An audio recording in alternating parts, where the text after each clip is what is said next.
حضرت عوف بن مالک اشجعی رضی اللہ تعالیٰ عنہ سے روایت ہے، رسول اللہ صلی اللہ علیہ وسلم نے فرمایا، خواب 3 قسم کے ہوتے ہیں۔ بعض خواب ڈراؤنے ہوتے ہیں، وہ شیطان کی طرف سے انسان کو پریشان کرنے کے لیے ہوتے ہیں۔ بعض ایسے ہوتے ہیں کہ انسان بیداری کی حالت میں جو کچھ سوچتا رہتا ہے وہی کچھ خواب میں اسے نظر آ جاتا ہے، اور بعض خواب وہ ہیں جو نبوت کا 46واں حصہ ہے۔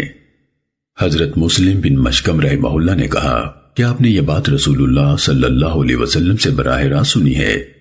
حضرت عوف بن مالک رضی اللہ تعالیٰ عنہ نے فرمایا، ہاں میں نے یہ بات رسول اللہ صلی اللہ علیہ وسلم سے خود سنی ہے۔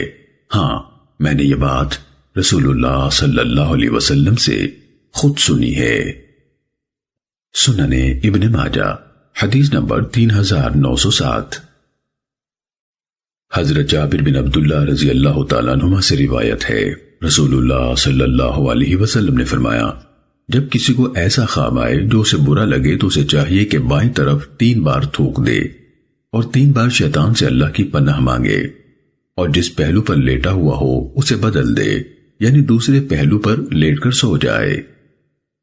سنن ابن ماجہ حدیث نمبر 3908۔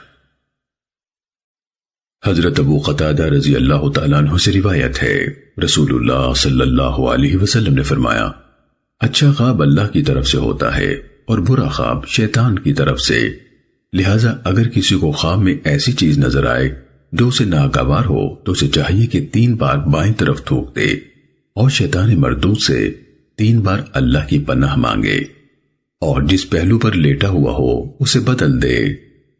سنن ابن ماجہ حدیث نمبر 3909۔